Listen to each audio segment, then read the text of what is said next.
안녕하세요. 제도권 주식 분석입니다.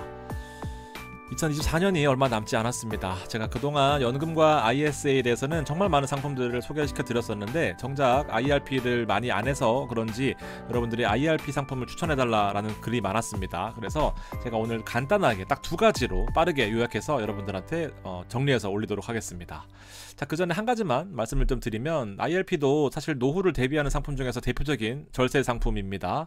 시멘트를 나르는 막내가 50살이라고 하는 기사를 봤어요. 사라진 2030이 어디 갔는지는 모르겠지만 50살에서도 이 뭐 여러 가지 일을 할 수는 있겠지만 힘든 일을 하는 거는 좀 피해야 되지 않겠나라는 생각을 합니다. 물론 열심히 일하시는 분들도 계시겠지만 저는 그래서 늘 어렸을 때부터 노후의 소득에 대해서 고민이 정말 많았었어요. 그래서 앱도 만들어 봤고 부동산 공인중개사를 따면서 실제로 부동산 공인중개사의 일은 어리면 하기가 힘드니까 이제 앱을 만들어서 실제로 전화를 어디다 했을 경우에 바로 피드백을 그 상대방 전화 건 사람한테 바로 주는 이제 그런 앱도 만들어 봤었고 음식도 팔아봤고 뭐 여러 가지 많이 해봤습니다만 결과적으로 유튜브에 정착해서 열심히 하고 있습니다. 어쨌든 제가 이렇게 하는 이유도 결국 소득 공백기였고요. 그 다음에 제가 저번에 생방송 때 보여드렸던 시뮬레이션인 거죠. 올 200만 원씩 저축을 하는 시뮬레이션입니다. 타미당 7을 가정했을 때 월 배당금이 한 100원 정도 되다 보니까 실제로 200만 원을 투자하게 되면 200주를 살 수 있습니다. 200주씩 쌓여가는 거고요. 그래서 배당을 이제 두 번째 달에는 4만 원을 받게 되면 400주가 모였으니까 한 주당 100원씩 4주를 더 살 수 있죠. 그러면 404주가 되고 토탈 잔고들이 자꾸 늘어나는 이제 그런 시뮬레이션을 보실 수가 있었을 겁니다. 그러면서 이렇게 20년을 모으게 되면은 4억 8천만 원이 되는 거예요. 근데 우리가 배당주가 가장 큰 특징 중에 하나가 4억 8천은 그대로 있다라는 거죠. 그러면서 10% 배당 나오는 상품에 투자한다 했을 경우에는 월에 480만 원이 세전으로 지급이 되게 됩니다. 그러면서 세금 부분 물론 세율마다 다르겠지만 세금을 일정 부분 떼고 건보료를 내고 나면은 이 정도 금액이 남게 되는 거죠. 그러면 생활은 가능한 부분인데 저는 월에 200만 원이 없는데요. 제가 최근에 이제 청년들 강의를 갔다 왔습니다. 이제 200만 원을 벌고 있는데 어떻게 200만 원을 모으냐라고 하길래 그러면 어떻게 재테크를 해야 되나요? 라고 했거든요. 저도 그래서 어떻게 얘기했는지 아실지 모르겠지만 당장 이거 끝나고 가서 쿠팡 파트너스, 쿠팡 알바 물류센터 가라고 했습니다. 그러니까 무슨 말이냐면은 200만 원이 안 된다고 200만 원 중에서 20만 원만 저축하게 되면은 노후 대책이 안 서는 거예요. 200만 원씩 20년을 부어도 4억 8천입니다. 자, 물론 여기에서 절세 계좌를 통한 상품들을 뒤에 소개시켜 드릴 건데 엄청나게 많이 늘어나기는 합니다만 일단 최대한 어렸을 때 많이 좀 모아 놓자라는 게 저희 취지고 어떤 상품이 중요하냐라고 하실 수도 있겠지만 저는 일단 큰 시드를 그리고 큰 월 적립을 하시는 것이 더 중요하다라고 생각을 하고 있습니다. 늘 그래서 잠 줄이고 열심히 하고 있어요. 연금 계좌와 IRP가 오늘 목적이긴 한데 기본 계좌에서도 분명히 도움이 되는 상품이긴 합니다. 일단 개인 연금 계좌에서는 주식 투자를 하게 되면 우리가 미래가 불투명한 상품에 투자를 하게 되는 거기 때문에 그 불투명함의 대가로 큰 수익 혹은 큰 손실을 발생시키는 것이 바로 투자고요. 우리가 자산 운용, 개인 연금 계좌 운용, 이 IRP 운용이라고 하는 것은 이제 미래는 확실하게 보장이 되지만 이제 수익률이 좀 한정적인 부분들이 있는 거죠. 주식에 대비해서. 주제가 개인 연금과 IRP다 보니까 사실 두 가지 계좌로 설명을 드릴 건데 여러분들이 일반 계좌에서 상품을 투자하셔도 괜찮은 메리트가 분명히 있다라는 것을 먼저 말씀을 드릴게요. 자, 연금 계좌는 일단 가장 큰 혜택이 세액공제입니다. 연말정산 때 99만 원을 돌려줘요. 만약에 내가 급여가 일정 수준 이상이다 라고 한다면은 79만 원만 돌려주긴 하는데 총 한도가 600만 원입니다. 그러니까 월로 50만 원씩만 납입을 하게 되면 최대 공제를 받을 수 있는 거예요. 그러면 어떻게 되느냐 하면은 600만 원씩을 매년 넣을 겁니다. 첫 해와 둘째 해 600만 원을 넣게 되면은 우리 타미당 배당이 10%가 넘어가지만 제가 9%로 가정을 하고 배당 성장은 연에 1.5%를 가정을 했습니다. 이건 뒤에 차츰 불어날 거고요. 이렇게 9%에서 9.1%로 불어날 거고 연이자가 9%다 보니까 54만 원이 지급이 되겠죠. 그러면 월이자는 일단 차치하고 기말현금 흐름은 세금을 안 떼잖아요. 일단 개인연금 계좌의 가장 큰 특징 중에 하나가 과세 이연입니다. 600만 원 중에 세금을 안 떼고 그게 그대로 기말현금으로 들어와요. 그러면서 654만 원이 되고 내년에 2월 달에 세액공제가 99만 원이 들어오게 됩니다. 이게 어디로 들어가느냐? 여기로 들어가죠. 그리고 기초 금액이 이게 기말 잔고가 여기로 들어가는 겁니다. 일단 654만 원으로 늘어났고요. 99만 원은 세액공제로서 들어갔기 때문에 이미 시드가 확 늘어났어요. 그래서 또 9.1% 배당 성장까지 이루어진다. 그러면 이자가 많이 늘어났습니다. 벌써. 거기다가 600만 원을 또 추가적으로 납입을 할 거죠. 연말에. 그러면은 나는 1200만 원만 원래 넣었잖아요. 근데 1433만 원이 됩니다. 이게 복리로 커지다 보면은요. 이렇게 되는 거예요. 실제로 2년차 지금 1430만 원 보여드렸죠. 3년차에는 1800만 원이 들어가는데 2200으로 늘어납니다. 15년 하고 나면은요. 9천만 원만 들어가는데 2억 5천이 돼버려요. 노후 준비할 때 이만한 상품이 있을까요? 월에 50만 원도 못 넣는다 하시면은 이거는 다른 알바를 하셔야 됩니다. 라고 생각을 하고 있어요. 물론 방송 보시는 분들은 제가 여러 가지 상담을 받아본 결과 자산이 많으신 분도 많이 계시지만 우리가 처음 이제 재테크를 시작하는 분들한테 도움이 될 만한 자료이지 않을까 생각을 해서 가지고 와봤습니다. 여기에다가 하나 더 IRP까지 하게 되면은 총 900만 원까지 세액공제 혜택 한도가 늘어나게 됩니다.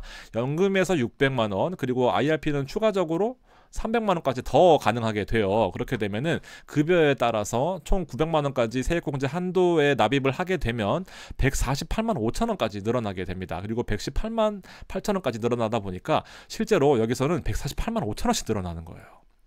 다시 해볼까요? 900만 원씩, 1800만 원씩, 2700만 원씩 넣었잖아요. 여긴 더 했네. 15년 차 해볼까요? 1억 3,500 들어갔죠. 아까 우리는 1억 2천 들어가서 2억 5천이었습니다. 3억 8,700만 원 됐습니다. 감이 좀 오시나요? 실제로 가장 무서운 게 복리라고 하는데 복리의 세액공제 과세 이연까지 있습니다. IRP와 연금의 조합은 감히 상상을 초월하는 복리의 효과를 극대화시킬 수 있는 상품이 되기 때문에 여러분들 하다못해 예금을 넣더라도 하다못해 기본적인 상품 슈드를 넣더라도 한국판 슈드를 넣더라도 이런 상품들에 대해서 좀 고민을 해보실 필요가 있지 않겠나라는 게 저의 생각입니다.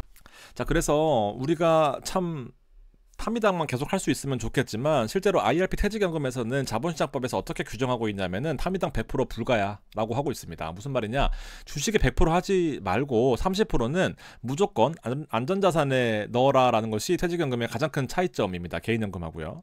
그래서 30%를 따로 고민해야 되는 또 고민이 생기는 거예요. 그러니까 여기서 좀 여러분들이 어떤 걸 선택하는지도 모르실 거고, 실제로 IRP를 해보신 분들은 회사에서 IRP를 가입하라고 준 리스트를 보면 멘붕 옵니다. 한 50페이지짜리 오거든요. 그 중에 선택해서 주세요라고 하거든요. 그럼 멘붕이 진짜 오는 거예요. 여기서 제가 선택을 해드리도록 하겠습니다. 딱 세 가지로 보시면 되는데 저는 여기서 두 가지로 압축을 해봤습니다. 다 기본적으로 채권 혼합이에요. 채권 혼합.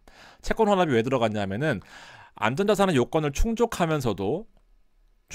하면서도 종목에 투자할 수 있습니다. 무슨 말이냐면은 실제로 우리나라 자본시장법에서 주식형이냐 채권형이냐를 구분하는 것, 요게 가장 대표적이거든요. 채권의 60%가 넘어가면은 채권형, 주식의 60%가 넘어가면 주식형이에요.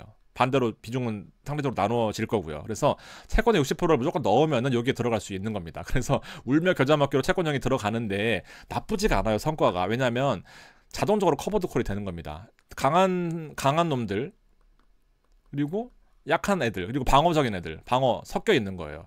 시장이 좋을 때는 강한 애들이 많이 올라가면서 방어하는 애들이 이자가 나올 거잖아요. 적당히 올라갑니다. 시장이 안 좋을 때는요, 방어적인 애들이 많이 올라갈 거고 얘가 좀 빠지겠지만 얘가 상쇄를 해주는 거죠. 그러면서 장기 투자를 할 때 어느 정도 균형 맞출 수 있는 그 상품의 형태로 운영이 될 수 있는 거예요. 그래서 사실 IRP 퇴직연금에서 가장 유명한 상품이기도 합니다. 첫 번째 타이거, 미국 테크탑 10 채권 혼합입니다. 보시면은 제가 이제 설명드렸던 게 이해가 되실 거예요. 국고 채권이 들어가 있어요. 국고 채권이. 그래서 국고 채권, 우리나라 채권입니다. 60%가 넘어가는 비중으로 들어가 있고, 나머지 종목들이 애플과 엔비디아, 마이크로소프트, 알파벳, 아마존인데 윗부분이 40% 이내여야 되는데 엄청 공격형이에요. 그렇죠. 실제로 테크탑답게 아주 공격적인 모습을 보여주고 있다라는 게 이 타이거 미국 테크탑 채권 혼합형이고요. 자, 두 번째는 에이스 미국 S&P 500입니다. S&P 500 채권 혼합입니다. 실제로 좀 안정적인 모습이 들어가 있을 수밖에 없는 게 S&P 500인 거죠. 상당히 좀 더 오래됐습니다. 2022년 8월 됐고요. 얘는 23년 12월이에요. 시총이 좀 더 높죠. 1,700억대입니다. 총보수가 낮아요. 메리트가 좀 있죠. 자, 채권 투자를 하는데 얘는 어떤 식으로 구성되어 있냐면은 미국채에 56% 들어가 있습니다. 바로 차이점이 있죠. 앞선 타이거는 국고채였거든요. 얘는 이제 미국채입니다. 여기 보시면은 채권이 국내 채권도 있긴 하지만 밑에 쭉 있지만 실제로 T라고 하는 게 트레저리, 미국의 10년 이상 채권이거든요. 25년 4월 15일 날 만기, 25년 8월 30일 날 만기, 이렇게 만기가 되고 2%하고 8분의 5, 2%하고 4분의 3, 3%하고 8분의 7로 읽는 거예요. 예를 들면 얘는 3.875인가? 이렇게 이자가 되는 상품들을 들어가 있는 거죠. 자, 그러면서 나머지가 S&P, 코스피가 아니라 국내에 상장된 미국 S&P 500을 재간접 투자하는 형태로 들어가 있습니다. 개별 종목을 일일이 관리하는 것이 아니라 종목들은 미국 S&P 500 ETF에서 관리할 테니까 여기 ETF에서는 이것만 사면 따라 사는 것이 되지 않겠느냐라는 게 이 미국 S&P 500 채권 혼합 액티브의 상품 스킴인 겁니다. 이해되시죠? 뭐 좀 버벅거리긴 했지만 이해는 되실 거라고 생각합니다. 현금 나머지 보유하고 있는 거는 일부 보유하고 있을 것 같고요. 어쨌든 간에 가장 큰 특징은 실제로 국고채냐, 미국채냐, 그리고 S&P 500이냐, 나스닥이냐, 나스닥 중에서도 테크탑이냐인 거죠. 성향에 따라서 다 나뉠 수 있으실 것 같은데 에이스의 장점 중에 하나는 이 코드로 바로 검색이 돼요. 타이거는 안 되거든요. 그래서 제가 혹시 몰라서 한번 가지고 와봤습니다. 수익률이 궁금하실 텐데, 자, 위에 게 타이거, 밑에 게 에이스예요. 실제로 연간 등가를 보시면은 왜 연간 등가로 하느냐, 상당히 다르기 때문에 실제 연간으로 얼마나 올랐느냐를 비교해보기 위한 겁니다. 31%가 올랐죠. 23%가 올랐습니다. 당연한 거죠. 왜냐하면 얘는 나스닥 중에 테크탑, 얘는 S&P이기 때문에 조금 더 변동성이 작을 거예요. 그러면서 안정적이긴 하지만 수익률이 작은 거, 얘는 더 화끈하게 움직였을 거잖아요. 근데 위험하긴 하지만 수익률이 높은 거라고 비교하시면 될 것 같습니다. 선택을 여러분들이 하시면 됩니다라고 하면은 또 선택 장애가 오실까봐 제가 성향에 따라 하시긴 하시겠지만 본인 포트에 S&P가 없다 라고 하시면 에이스로 가시고요. 내 포트에 나스닥이나 테크가 없다 하시면은 이제 테크가 아니라 타이거로 가시면 된다라는 거죠. 이해되십니까? 서로 없는 것을 채워주시면 될 것 같아요. 왜냐면 IRP는 주 포트가 아니라 이제 부포트로서 선택하시는 건데 나스닥이나 테크가 없으면 좀 서운할 수 있으니까 타이거로 가시고요. S&P가 없다, 너무 공격적인 것만 있다 하시는 분들은 에이스로 가시면 될 것 같다라는 생각을 좀 해보고 있습니다. 선택은 또 여러분들 마음이긴 합니다. 자, 그래서 여기까지 하면 아쉬울까봐 제가 하나만 더 가지고 와봤습니다. 바로 금현물이에요. 금. 에이스 금은 사실 우리나라에서 독보적으로 혼자만 상장해놨습니다. 그러니까 금을 사시겠다 ETF로 이거밖에 없어요. 앞서 두 개는 타이거와 에이스고요. 세 번째가 바로 금입니다. 연간으로 금이 많이 올랐기 때문에 40%가 올랐어요. 그러니까 안전자산이라고 하는 정말 그 가치를 지키는 상품이 바로 이 금 411060을 쓰고 있는 에이스 현물 금이다라고 생각하시면 될 것 같습니다. 그래서 금도 나쁘지 않죠. 자, 마지막으로 하나 더 가지고 와봤습니다. 채권인데요. 여러분들이 실제로 채권형에 들어가라면 채권을 아무 생각 없이 들어갔다 하면은 자 보세요. 1번이 타이거, 2번이 에이스, 3번이 금입니다. 네 번째가 8.7% 나온 게 바로 코덱스 AA- 이상 액티브 채권들이에요. 회사채입니다. 회사채. 8.7% 많이 나왔죠. 그만큼 경기가 안 좋았다라는 겁니다. 금리가 많이 올랐다라는 거죠. 원래는 한 4, 5%, 6%? 많이 나오면 7% 정도 나오는데 8.7%는 그만큼 한국 경기가 안 좋았다. 채권의 채권의 금리가 높았다. 특히나 채권의 금리가 높았다라는 것은 경기가 좋을 때는 금리가 낮은 게 맞는데 경기가 안 좋으면은 채권의 금리를 많이 줘야 살 거 아닙니까, 사람들이. 그래서 이렇게 올라가는 경우들이 있어요. 단기채, 난 모르겠고 그냥 제일 심플한 거 주세요. 단기채로 했다라고 했을 경우에는 실제로 453, 850을 쓰는 코덱스 단기채는 거의 뭐 보합 수준이었다라는 겁니다. 실제로 가격은 마이너스였는데 배당 때문에 플러스였네요. 이렇게 보시면 되죠.